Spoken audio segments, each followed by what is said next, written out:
وَإِذَا حُيِّيتُم بِتَحِيَّةٍ فَحَيُّوا بِأَحْسَنَ مِنْهَا أَوْ رُدُّوهَا إِنَّ اللَّهَ كَانَ عَلَى كُلِّ شَيْءٍ حَسِيبًا۔ رب ذوالجلال نے قرآن پاک میں ارشاد فرمایا، وَإِذَا حُيِّيتُم بِتَحِيَّةٍ، اے لوگو جب تمہیں کوئی سلام کرے تو فَحَيُّوا بِأَحْسَنَ، تو پس اسے اچھے طریقے سے سلام کرو، اور ردوہا، یا اسے وہی لٹا دو جس طرح اس نے سلام کیا ہے۔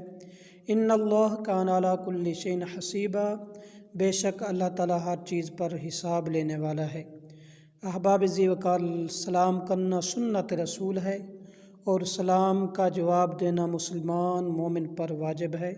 اور نبی کریم صلی اللہ علیہ وسلم کی حدیث مبارکہ ہے کہ جو انسان کسی کو سلام کرتا ہے السلام علیکم، تو اس پر 10 نیکیاں ہیں، جب وہ بولتا ہے السلام علیکم ورحمۃ اللہ، اس پر 20 نیکیاں ہیں، جب وہ بولتا ہے السلام علیکم ورحمۃ اللہ وبرکاتہ۔